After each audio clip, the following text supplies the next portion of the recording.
आप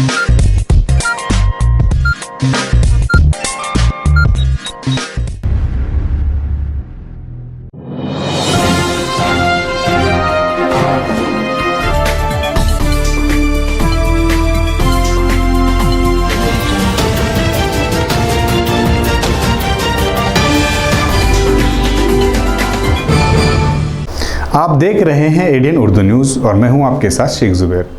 खबरों के सिलसिले को शुरू करने से पहले एक नज़र डालते हैं आज की अहम सुर्खियों पर।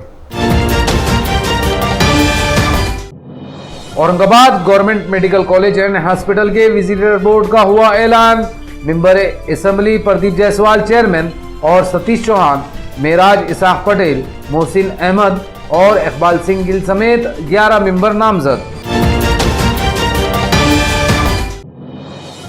कोरोना वबा से बचाव के लिए कारपोरेशन ने शहर में शुरू की 12 से 14 साल बच्चों की टीका अंदाजी मुहिम।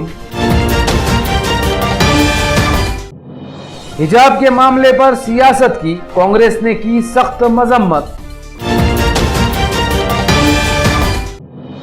और 600 स्क्वायर फीट के मकानों पर टैक्स माफी के लिए आम आदमी पार्टी ने किया कारपोरेशन के रूबरू मुजाहरा। अब खबरें तफसील से। रियासती महकमा तिब्बी तालीम ने एक नोटिफिकेशन के जरिए Aurangabad medical college and hospital के वजीर बोर्ड का ऐलान किया। 11 रुकनी बोर्ड में मेंबर असेंबली प्रदीप जायसवाल को चेयरमैन बनाया गया है। रियासती महकमा तिब्बी तालीम ने आज ये नोटिफिकेशन जारी किया, जिसके मुताबिक मेंबर असेंबली प्रदीप जायसवाल को घाटी अस्पताल की एडवाइजरी बोर्ड का चेयरमैन मुकर्रर किया गया है। दीगर मेंबरान में MLC सतीश चौहान, मकरंद कुलकर्णी, इकबाल सिंह गिल, मेराज इसाक पटेल, मोहसिन अहमद, डॉक्टर मयूर सोनोने, भाऊ साहेब जगताब, नारायण कानकाटे, परवीन शिंदे और प्रमोद ठेंगड़े शामिल हैं। तमाम बोर्ड मेंबरान का इंतखाब मुख्तलिफ शोबों से किया गया है।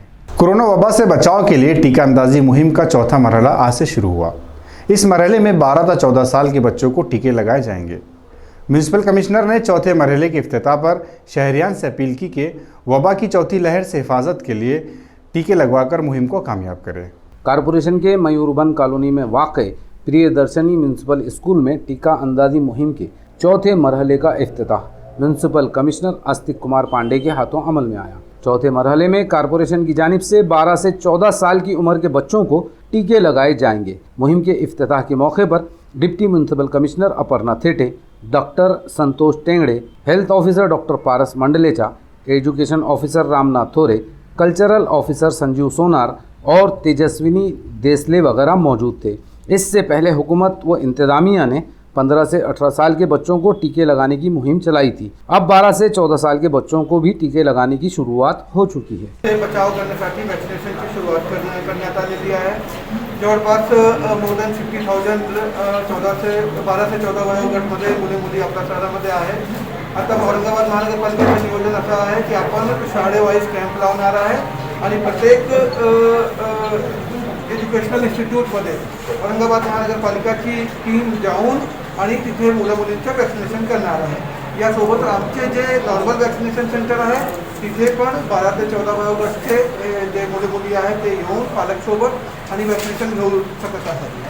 मी औरंगाबादचे प्रत्येक नागरिकला हे आवाहन करतो, प्रत्येक पालकला हे आवाहन करतो की आता कोविडची 3rd लाट संपत येत आहे, परंतु चौथी लाट येण्याची शक्यता आता पण आहे। आता पण तो खतरा आपला मध्ये आहे। याच्यामुळे प्रत्येक पालकची हे जबाबदारी आहे की आपले मुलींना कोरोनापासून सुरक्षित ठेवण्यासाठी लसीकरण तत्काळ करून घ्यावे। लस आता आपल्याकडे उपलब्ध आहे आणि जर आपण आपल्या मुलींचे लसीकरण केला तर कोरोनापासून त्याचा बचाव सुनिश्चित होईल। आपल्याकडे औरंगाबाद शहरामध्ये अप्रॉक्सिमेटली 90% आपण वॅक्सिनेशन पहिले टप्पा आपण केलेला आहे आणि यामध्ये नागरिकांचा सहभाग अत्यंत आवश्यक आहे। आता कोविड केसेस कमी आहे, त्याच्यामध्ये लोकांना असं वाटत आहे की नाही कोरोना नाही येणार आहे, बट जसा चीनमध्ये आज होत आहे की त्याच्या 11 शहरांमध्ये कडक लॉकडाऊन लागलेला आहे। तर जर चौथी लाट आली तर औरंगाबाद शहरामध्ये त्याच्या पण आशंका नकारता येत नाही आहे।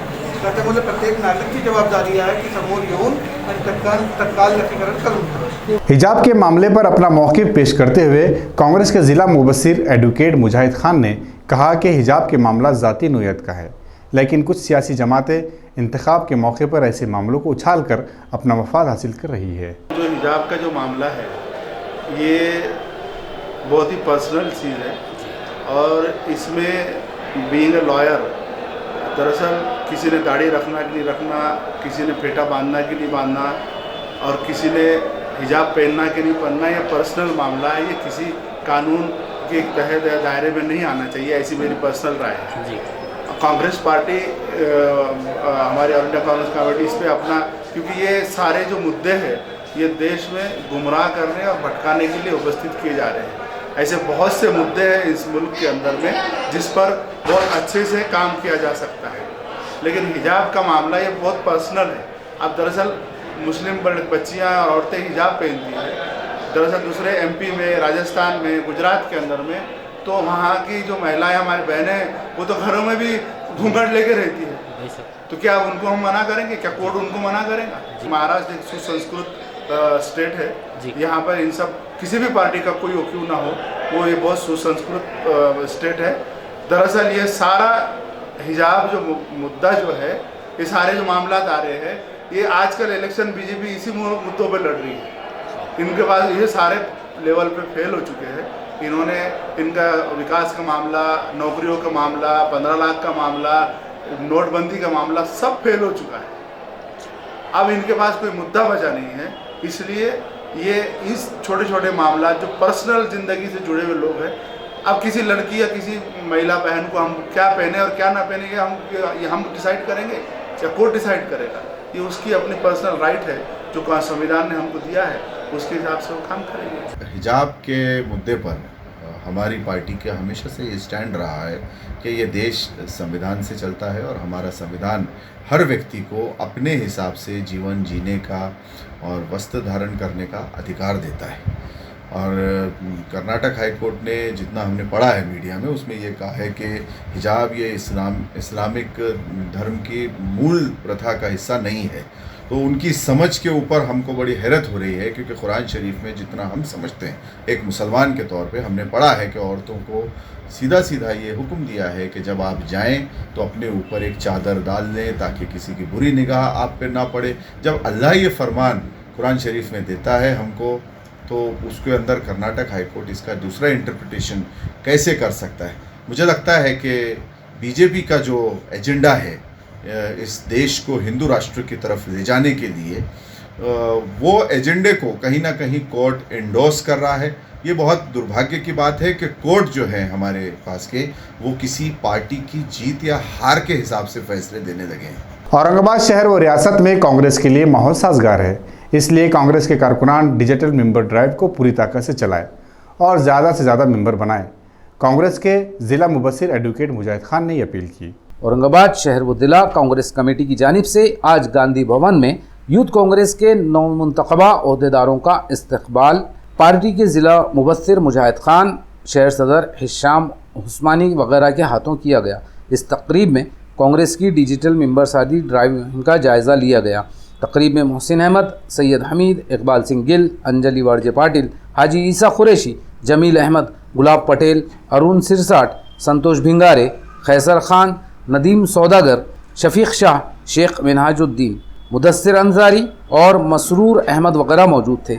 एडवोकेट मुजाहिद खान और हिशाम उस्मानी ने एडीएन से बात करते हुए हिजाब के मामले पर कांग्रेस का मौक़िफ़ पेश किया और इस मसले पर जारी सियासत की मजम्मत की। आज सभी कुछ लोगों के मजबूरी और प्रॉब्लम की वजह से कुछ पदाधिकारी यहाँ पे हाजिर नहीं हो सके, पर जो मेन मखसूस लोग यहाँ पर हाजिर हुए हैं, तो उनके साथ आज पहली औरंगाबाद शहर जिला कांग्रेस कमेटी की कार्यकारिणी की मीटिंग संपन्न हुई। इसके बाद तुरंत ही जल्दी एक 15 दिन के अंदर दूसरी मीटिंग और होगी और सबको अभी टास्क दिया गया है कि जो डिजिटल मेंबरशिप के 15 दिन बचे हैं, इसमें सभी पदाधिकारी ज़्यादा से ज़्यादा मेंबर बनाने की कोशिश करें। अपने अपने एरिया में, अपने अपने प्रभाग में जाकर वो कांग्रेस के डिजिटल मेंबरशिप अभियान को सक्सेस बनाएं। अब यहाँ से कांग्रेस की एक नई शुरुआत हम करने जा रहे हैं। अभी तक जो 1.5 साल में हमने काम किए वो तो पक्ष के आदेश का हमने पालन किया, लेकिन मुझे उम्मीद है कि जो मेरे साथ एक नई टीम जो प्रदेश ने दी है, वो बहुत अच्छा काम करेगी और हमें एक लक्ष्य है हमारे सामने कि आने वाली महानगर पालिका में जो पिछले 35 साल में नहीं हुआ वो हम करें। औरंगाबाद महानगर पालिका पे कांग्रेस का झंडा लहराए, ये संकल्प के साथ आज हमने ये मीटिंग संपन्न की और हमारा प्रयास रहेगा कि हम महानगर पालिका पे झंडा लहराएं और कांग्रेस को इस शहर के अंदर हर चुनाव में जीत मिले, चाहे महानगर पालिका हो, विधानसभा हो, लोकसभा हो। शहर कांग्रेस जो है वो हमारे दिल्ली तक हमारा पार्टी के लिए एक फ़ख्र की बायस बने और औरंगाबाद के लोगों को, शहर के लोगों को कांग्रेस की तरफ से ज़्यादा फ़ायदा हो, ये हम कोशिश करेंगे। मकई गेट से करीब घाटी अस्पताल के अहाते में आज सुबह अचानक आग लग गई। मकामी अफराद और फायर ब्रिगेड की मदद से इस आग को बुझाया गया। मकई गेट से करीब घाटी अस्पताल के अहाते में हिफाजती दीवार से लगकर लकड़ियां पड़ी हुई थी। आज सुबह इनमें किसी वजह से आग लग गई। धुआं और शोले बुलंद होते देखकर आसपास के लोग और दुकानदार इस तरफ दौड़ पड़े। उन्होंने पानी डालकर आग को बुझाने की कोशिश की, लेकिन आग काफी फैल चुकी थी। लोगों ने फायर ब्रिगेड को फोन किया, जिस पर एक फायर इंजन फौरी यहाँ पहुंचा। फायरमैन ने पानी छिड़क कर आग को बुझाया। मकामी अफराद ने एटीएन से बात करते हुए आतिशज़दगी के इस वाक़े की तफसील बताई। ये तो आग है तो अचानक लगी, मेरी यहाँ दुकान है तो मेरे को धुआं दिखा तो किन्ने तो ये तो फायर ब्रिगेड को कॉल करके उनको बोले कि भाई ऐसा यहाँ आग लग गई। तो गाड़ी आई, गाड़ी ने आके यहाँ तो आग बुझा दी। आग लग के 15-20 मिनट हो रहे थे, हम लोगों ने सब महल्ले वालों ने मिलके तो यहाँ बुझा दी आग को। आग की वजह तो यहाँ झाड़ सूख गए, अंदर की साफ सफाई नहीं है, कुछ नहीं है, वो वजह से लग गई होंगी थी। आगे तो आधा घंटा पहले लगी थी। हाँ, यहाँ के जो लोग थे समझे उन्होंने पहले बुझाना चालू करी। हाँ, उसके बाद फायर ब्रिगेड को भी कॉल किए थे। हाँ, फायर ब्रिगेड बाद में आके फिर उन्होंने बुझा के चले। मुंबई म्यूनिसिपल कॉरपोरेशन की तर्ज पर शहर में 600 स्क्वायर फीट पर मुश्तमिल मकानों का प्रॉपर्टी टैक्स माफ़ किया जाए। इस मुतालबे को लेकर आम आदमी पार्टी ने आज म्यूनिसिपल कॉरपोरेशन पर मुजाहरा किया। आम आदमी पार्टी शहर में 600 स्क्वायर फीट पर मुश्तमिल मकानों पर टैक्स माफ़ करने के लिए आवाज़ उठा रही है, लेकिन म्यूनिसिपल इंतज़ामिया ने इस पर कोई तवज्जो नहीं दी, जिस पर आम आदमी पार्टी ने आज कॉरपोरेशन के रूबरू मुजाहरा किया। मुजाहरे की क़ियादत ज़िला सदर रघुनाथ पाटिल ने की। इस मुजाहरे में मोहम्मद बशीर, संजय नागरे, पाशा खान, सदाशिव पाटिल, नजीबुर रहमान, आशा साड़वे, शकुंतला राजपूत और खिजर सिद्दीकी वगैरह मौजूद थे। आम आदमी पार्टी ने इंतबाह दिया कि 600 स्क्वायर फीट के मकानों पर टैक्स माफ़ नहीं किया गया तो कॉरपोरेशन के खिलाफ ज़बरदस्त एहतजाजी तहरीक शुरू की जाएगी। 600 चौरस फूट घरांना मालमत्ता करातून सूट द्यावी, जसं यांनी मुंबईमध्ये केले 500 चौरस फूट घरांना मालमत्ता करात सूट दिली आहे, त्याच धर्तीवरती औरंगाबादसाठी आम्ही ही मागणी केली होती आणि अत्यंत न्याय्य मागणी होती। सामान्य लोकांचा हा जिव्हाळ्याचा प्रश्न होता।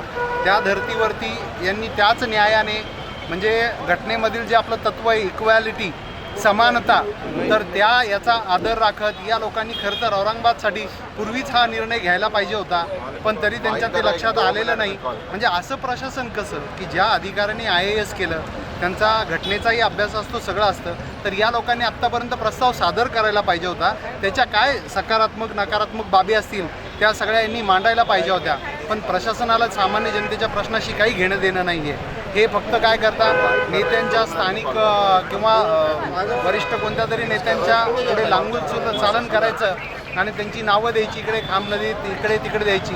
जर नावंच द्यायची होती तर खाम नदीमध्ये इतरत्र जी दुर्गंध आहे तिथे पण 1-2 नावं द्यायची होती की। म्हणून आमची या प्रशासनाला अगदी न्याय्य मागणी आहे, त्या प्रशासनाने तिचा विचार करावा आणि वर तसा प्रस्ताव सादर करावा। आत्ता आम्ही प्रशासन जोपर्यंत इथं याची दखल घेणार नाही तोपर्यंत आम्ही इथं न खाता पिता आम्ही असेच इथं या सगळ्या महिलांसोबत आम्ही इथेच बसलेलो आहोत।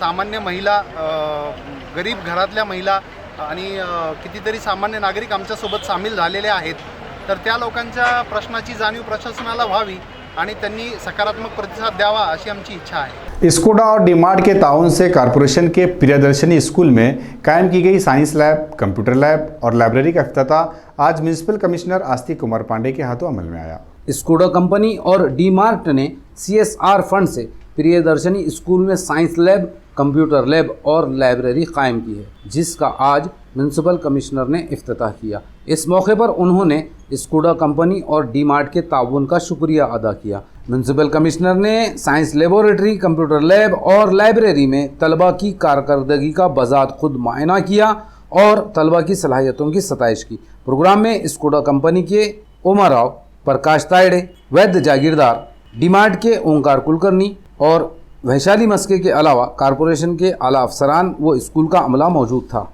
खेल के जरिए न सिर्फ सेहत बल्कि मुस्तकबिल भी संवारा जा सकता है। बच्चे भी खेल को महज खेल ना समझे, इस तरह सरपरस्त भी अपने बच्चों को में खेल के लिए दिलचस्पी पैदा करे।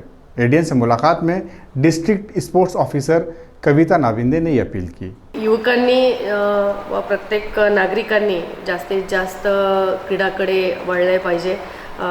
या क्रीडा क्षेत्रामध्ये बघण्याचा दृष्टिकोन खूप लोकांचा वेगळा आहे, पालकांचाही। ती मानसिकता सगळ्यात आधी बदलली गेलेली पाहिजे, कारण लहानपणापासूनच मुलांना असं सांगण्यात येतं की जर अभ्यासामध्ये कमी असेल तर तू खेळाकडे जा, तू मैदानाकडे जा, तू खेळ खेळ, ठीक आहे तू अभ्यासात नाही आहे तर तू खेळामध्ये तरी पुढे ये। पण ही जी मानसिकता आहे ती बदलली गेलेली पाहिजे, कारण विविध खेळाच्या माध्यमातून शारीरिक दृष्टिकोनातून सक्षमता होतं, बौद्धिक क्षमता वाढते, सर्वांगीण विकास खरं तर मुलांचा होत असतो। पण लहानपणापासूनच जर समजा पालकांनी अशा पद्धतीचं त्यांना वातावरण निर्मिती करून दिलं, मैदानावर त्यांना घेऊन गेले, तर मला असं वाटतं की आपला देश हा सुदृढतेच्या दिशेने वाटचाल करेल। आणि युवा पिढीला मला सांगावंसं वाटेल की क्रीडा क्षेत्रामध्ये करिअर म्हणून तुम्ही बघा, कारण खूप जणांना शारीरिक तंदुरुस्ती हा जरी विषय असला तर शरीर धड तर बाकी सगळं धड। यामध्ये करिअर म्हणून मी यासाठी बघायला सांगते की या ठिकाणी फिजिओथेरपी, स्पोर्ट्स मेडिसिन, खेळामध्ये जर तुम्ही चांगलं नॅशनल इंटरनॅशनल स्पर्धा खेळल्या किंवा ज्या उच्चस्तरीय स्पर्धा आहेत, जशा सगळ्यात उच्च ऑलिम्पिक, एशियन गेम्स, कॉमनवेल्थ आणि वर्ल्ड चॅम्पियनशिप, या 4 स्पर्धांमध्ये जर समजा तुम्ही प्रावीण्य मिळवलं तर तुम्हाला करोडो रुपये बक्षीस मिळतं आणि त्यापलीकडे तुम्हाला शासनात थेट वर्ग 1 ची नोकरी मिळते। आणि त्यासोबतच जर समजा तुम्ही राष्ट्रीय पुरस्कारती असाल किंवा राष्ट्रीय नॅशनल पदक विजेते असाल खेळामध्ये किंवा राज्य मध्ये जर राज्यात कुठल्या क्रीडा क्षेत्रात तुम्ही प्रावीण्य मिळवलं असेल तर तुम्हाला पोलीस भरतीसाठी सोयीचं होतं, जर तुमचं शिक्षण कमी असेल तर। आणि जर समजा शिक्षण चांगलं असेल आणि नॅशनलमध्ये तुम्ही प्रावीण्य मिळवलं असेल तर MPSCच्या थ्रू जर लाखो मुलं अभ्यास करून एका लाईनीमध्ये असतात आणि क्रीडा क्षेत्रात प्रावीण्य मिळवणारे काही मोजक्या 100-200 मध्ये तुम्ही लाईनीमध्ये मेरिटमध्ये येतात, कारण ते आरक्षण ठेवलेलं असतं। तर याचा फायदा तरुण पिढीने घेतला पाहिजे असं मला वाटतं। आणि यासोबतच युवकांना विविध क्रीडा क्षेत्रामध्ये करिअरच्या दृष्टिकोनातून विविध माध्यमं आहेत आणि शरीर धड तरच सगळं काही धड। आणि स्वतःसाठी एक 20 मिनिट घरातून सकाळी जरी बाहेर चालायला गेलं आणि तेच 20 मिनिट परत तुम्ही वापस आला, 40 मिनिटाचं तुमचं जरी साधं चालणं जरी झालं तर त्याच्यातूनही तुम्हाला सुदृढता मिळू शकते। त्यामुळे आपला देश सक्षम करायचा असेल तर क्रीडा क्षेत्रामध्ये सगळेजण नक्कीच क्रीडा क्षेत्राकडे वळा अशी माझी विनंती। हाईटेक कॉलेज ऑफ इंजीनियरिंग में फीस के लिए तलबा को हरासा किया जा रहा है। तलबा के इस मसले को लेकर युवा सेना ने कॉलेज में इंतजामिया से नुमाइंदगी की और फीस के लिए तलबा को हरासा ना करने का मुतालबा किया।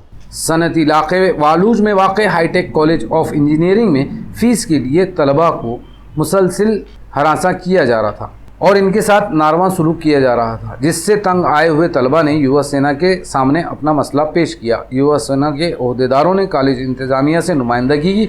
इस मौके पर राजेश कसूरे, हरिकेश डोड़स, विष्णु उगले, जगदीश सेलार, स्वप्निल अड़सुड़े, सागर कानड़े वगैरह मौजूद थे। युवा सेना के इन ओहदेदारों ने कॉलेज इंतज़ामिया से कहा कि वो फ़ीस के लिए तलबा की हरासानी बंद करे, वरना इनके खिलाफ तहरीक शुरू की जाएगी। फुलंबरी के कीन गांव में ग्राम पंचायत ने एक खान की ज़मीन पर गैर कानूनी तरीके से रास्ता तामीर कर रही है।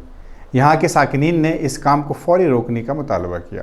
रियासती महकमा तिब्बी तालीम ने आज ये नोटिफिकेशन जारी किया, जिसके मुताबिक मेंबर असम्बली प्रदीप जायसवाल को घाटी अस्पताल की एडवाइजरी बोर्ड का चेयरमैन मुकर्रर किया गया है। दीगर मेंबरान में MLC सतीश चौहान, मकरंद कुलकर्णी, इकबाल सिंह गिल, मेराज इसहाक पटेल, मोहसिन अहमद, डॉक्टर मयूर सोनोने, भाऊ साहेब जगताब, नारायण कानकाटे, परवीन शिंदे और प्रमोद ठेंगड़े शामिल हैं। तमाम बोर्ड मेंबरान का इंतखाब मुख्तलिफ शोबों से किया गया है। आदर्श किंगाळ येथील मी रहिवासी असून माझ्या हद्दीत ग्रामपंचायतीनं अतिक्रमण करण्यासाठी दादागिरी चालू केली आहे. स्मशानभूमीच्या पश्चिमेकडून पहिला रस्ता होता. स्मशानभूमी माझ्या बांधाला खेटून होती, माझं वावर होतं, परंतु नदीचं खोलीकरण करण्यासाठी त्यांनी तो रस्ता खोल केला आणि माझ्या वावरात टाकला आणि वावरात टाकून दादागिरी केली. मी स्मशानभूमीच्या कामाला आढावा येत नाही, तरी बी समजून घ्या त्यांनी माझी जमिनीची एक मोबदला द्यावा, नाही तर मग काम बंद व्हावा, ते माझ्या जमिनीवरती काम करू नये अशी माझी शासनाला अशी विनंती आहे. ग्रामपंचायती दादागिरीची भाषा वापरते आणि तिथं काही त्यांचं नसतानाही समजून घ्या ते दादागिरी करतात. स्मशानभूमीच्या पश्चिमेकडून त्यांचा रस्ता होता, पश्चिमेकडून ते जात होते, तरी त्यांनी दादागिरी केली आणि इकडे खोलीकरण केल्यामुळं आमची माती टाकली. म्हणून मी शासनाला सांगतो ते काम माझ्या हद्दीत आहे, ते काम तुरंत बंद करावा ही विनंती. मज़हब इस्लाम में शब बरात को खुसूसी अहमियत हासिल है।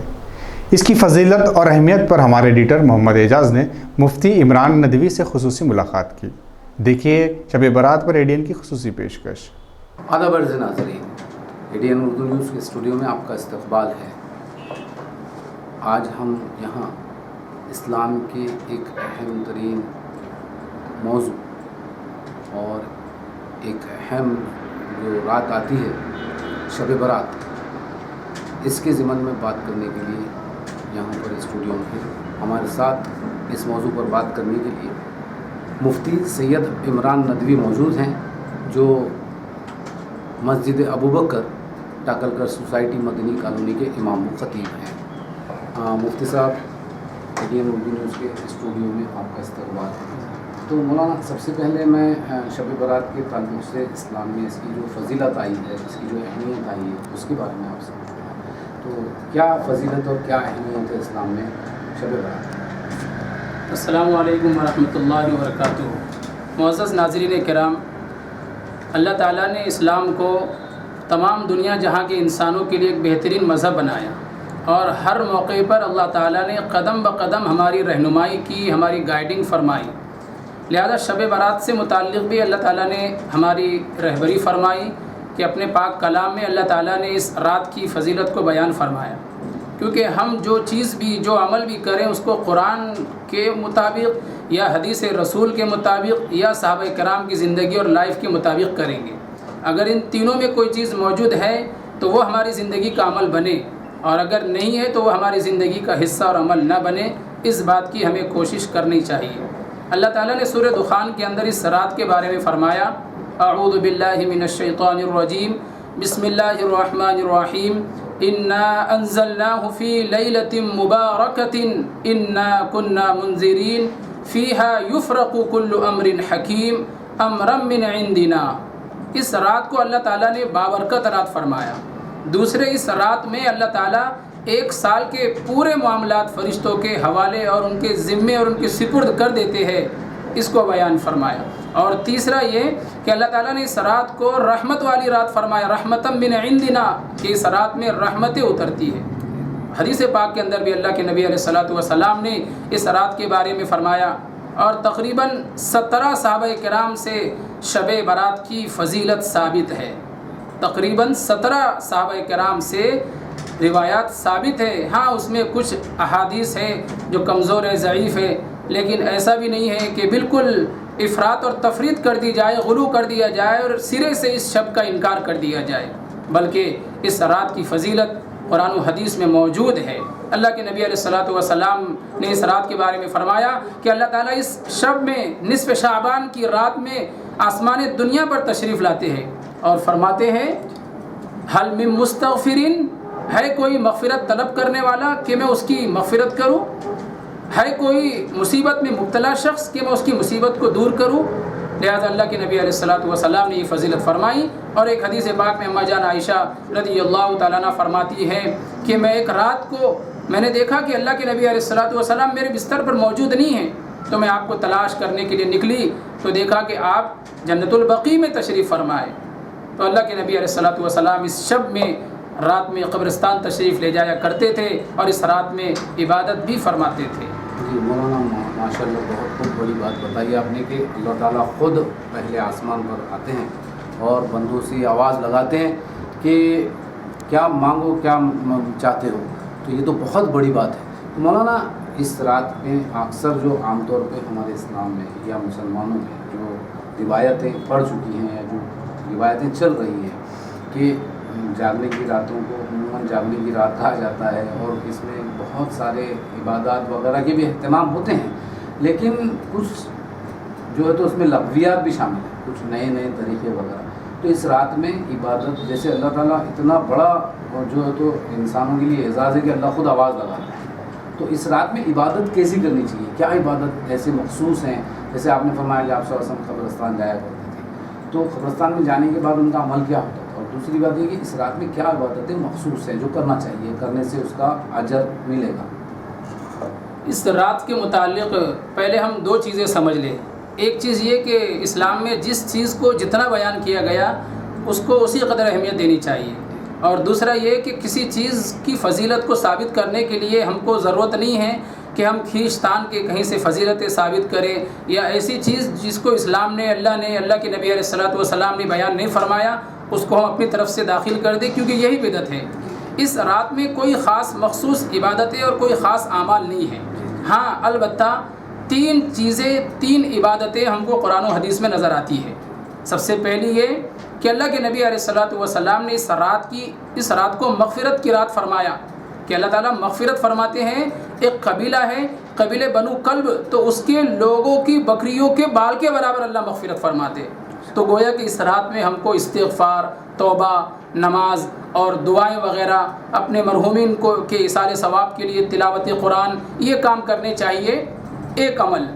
دوسرا عمل یہ کہ اس رات کے بعد جو دن ہے تو اس رات کے روزے کو اگر کوئی رکھ لے، لیکن روزہ اس طریقے سے رکھے کہ جیسے ہر مہینے کے اسلامی مہینے میں ہر 3 دن کو 13، 14، 15 تاریخ کو روزہ رکھا جاتا ہے، تو اسی طرز پر یہ 15 شعبان کے روزے کو رکھ لے، یا پھر عام اس مہینے کے روزوں کی فضیلت اللہ کے نبی علیہ الصلوۃ والسلام سے ثابت ہے۔ آپ نے فرمایا، اما جان عائشہ رضی اللہ عنہ فرماتی ہے کہ اللہ کے نبی کثرت سے روزے رکھتے تھے اس مہینے میں، تو ایک 15 شعبان کی رات، 15 شعبان کا دن بھی اسی میں سے ایک ہے، تو اس مہینے کی فضیلت کے اعتبار سے روزہ رکھ لے تو کوئی حرج نہیں ہے، لیکن اس دن خاص طور سے روزہ رکھنا، بس ایک ہی روزہ رکھنا، اس سے اگر احتیاط کیا جائے تو بہتر ہے۔ تو دوسری عبادت روزہ رکھنے کی ہے، اور تیسری عبادت قبرستان جانے کی ہے، وہ بھی اجتماعی شکل میں نہیں، ایک ساتھ نہیں، گروہ بنا کر، گروپ بنا کر نہیں، بلکہ کسی وقت بھی رات میں اٹھیں اور جا کر قبرستان جائے، مرحومین کو پڑھ کر بخشے۔ یہ 3 عبادتیں، یہ 3 اعمال ہم کو اس شب میں کرنے چاہیے۔ اب رہا دوسرا مسئلہ کہ امت مسلمہ جو بہت ساری بدعت خرافات میں مبتلا ہے، تو اس میں سے سب سے پہلا برا عمل تو ہے کہ حلوہ پکانا، کہ اس رات میں کوئی جاگے نہ جاگے، عبادت کرے نہ کرے، نماز پڑھے نہ پڑھے، استغفار کرے نہ کرے، لیکن حلوہ ضرور پکانا ہے۔ اور اگر کوئی حلوہ نہ پکائے تو یہ کہتے ہیں کتنا بخیل ہے، کنجوس ہے، اس رات میں کہ اللہ کے نام پر حلوہ بھی نہیں پکا سکتا۔ تو یہ ایک چیز۔ اور دوسری چیز جو اس سے بھی بری ہے وہ ہے اس رات کے اندر قبرستانوں کو لائٹنگ لگانا، چراغا کرنا، یا پھر آتش بازی یعنی پٹاخے پھوڑنا، جلانا، یا بائک اسٹنٹس کرنا، ہوٹلوں چوراہوں کے اوپر اپنے وقت کو گزارنا، یہاں وہاں کی باتیں کرنا۔ تو چلو حلوہ پکانا، میٹھا کھانا تو بھی پورے سال کی ایک چیز ہے کہ پورے سال جائز ہے، لیکن یہ بائک اسٹنٹس کرنا، چوراہوں پر بیٹھنا، یہاں وہاں کی باتیں کرنا، اپنے مال کو ضائع کرنا، چراغا کرنا، قبرستان کو روشن کرنا، قبرستانوں کی لپائی پوتائی کرنا، یہ تو پورے سال بھی ناجائز اور حرام ہے۔ تو اس طریقے سے اور بھی چند خرافات بدعت ہیں جن کی تعداد ہم نے جب شمار کی تو وہ تقریباً 29 بدعت اور خرافات اس رات میں کی جاتی ہے۔ اس لیے ان بدعت اور خرافات سے بچیں جس کو اللہ اس کے نبی علیہ الصلوۃ والسلام نے بیان نہیں فرمایا۔ جی تو امید ہے قارئین کہ آپ کو مفتی عمران صاحب کی بات سمجھ میں آئی ہوگی۔ ہمارے اس پروگرام کا مقصد بھی یہی ہے کہ اسلام جس چیز کو، جس کام کو جس طریقے سے کرنے کا حکم دیا گیا ہے، اور وہ قرآن اور حدیث سے، سنت مبارکہ سے ثابت ہے، اسی طریقے سے اس کا اہتمام کرنے والے ہم بن جائیں، ہمارا وقت ضائع نہ ہو، اور یہ ہمارا وقت جو ہے، ہمارے لیے جو مخصوص راتیں یا مخصوص دن آتے ہیں، جیسے عیدین کے دن ہیں، جیسے جاگنے کی رات جن کو کہا جاتا ہے، شب برات، شب معراج، اور آگے شب قدر بھی آتی ہے رمضان کے مہینے میں، تو ان راتوں میں ہم اپنا وقت फजूलियात में ना गंवा कर अपने वक्त का इसराफ ना करते हुए इसका सही इस्तेमाल करें, इबादतों में अल्लाह से ताल्लुक़ जोड़ने में और अब अल्लाह की रज़ा हासिल करने के लिए, मग़फ़िरत के लिए, दूसरों के लिए हक़ में दुआएं करने के लिए, अपने माँ बाप के लिए, अपने घर वालों के लिए, अपने बीवी बच्चों के लिए, अपने ख़ानदान वालों के लिए, अपने रिश्तेदारों, अपने दोस्त अहबाब, अपने मोहल्ला और सारे आलम के लिए हम अपने अल्लाह से इस रात में ताल्लुक़ जोड़ें, क्योंकि मुफ्ती साहब ने अभी बताया, शायद नाज़रीन को समझ में आया होगा कि अल्लाह ताला ख़ुद जो इस सारी कायनात का मालिक है वो आवाज़ लगा रहा है। ये बहुत बड़ी बात है कि इस रात की क़दर व क़ीमत को हम समझें और इस रात का हम सही इस्तेमाल करने वाले बने। तो ये थी हमारी एक छोटी सी पेशकश शब बारात के मौके पर। मुफ्ती साहब का बहुत बहुत शुक्रिया हमारे नाज़रीन की तरफ से भी और हम सब ADN न्यूज़ की तरफ से भी कि आपको हमारी ये छोटी सी पेशकश पसंद आई होगी और उम्मीद है कि आप सब हमारे नाज़रीन जो ADN देखने वाले हैं वो सब इस पैगाम को, इस प्रोग्राम के मकसद को समझेंगे और इस पर अमल करने वाले बनेंगे। मैं ADN न्यूज़ स्टूडियो से मोहम्मद एजाज, कैमरामैन अलीम मिर्ज़ा के साथ। खबरों के सिलसिले को ख़त्म करने से पहले फिर एक नज़र डालते हैं आज की अहम सुर्खियों पर। Aurangabad government medical college and hospital के विजिटर बोर्ड का हुआ ऐलान। Member assembly Pradeep Jaiswal chairman और सतीश चौहान, मेराज इसाक पटेल, मोहसिन अहमद और इकबाल सिंह गिल समेत 11 मेंबर नामजद। कोरोना वबा से बचाव के लिए कारपोरेशन ने शहर में शुरू की 12 से 14 साल बच्चों की टीका अंदाजी मुहिम। हिजाब के मामले पर सियासत की कांग्रेस ने की सख्त मजम्मत। और 600 स्क्वायर फीट के मकानों पर टैक्स माफी के लिए आम आदमी पार्टी ने किया कारपोरेशन के रूबरू मुजाहरा। तो ये थी आज की अहम सुर्खियाँ। कल फिर मुलाकात होगी ताज़ा तरीन खबरों के साथ। तब तक देखते रहे ADN उर्दू न्यूज़, आवाज़ हर दिल की। आदाब।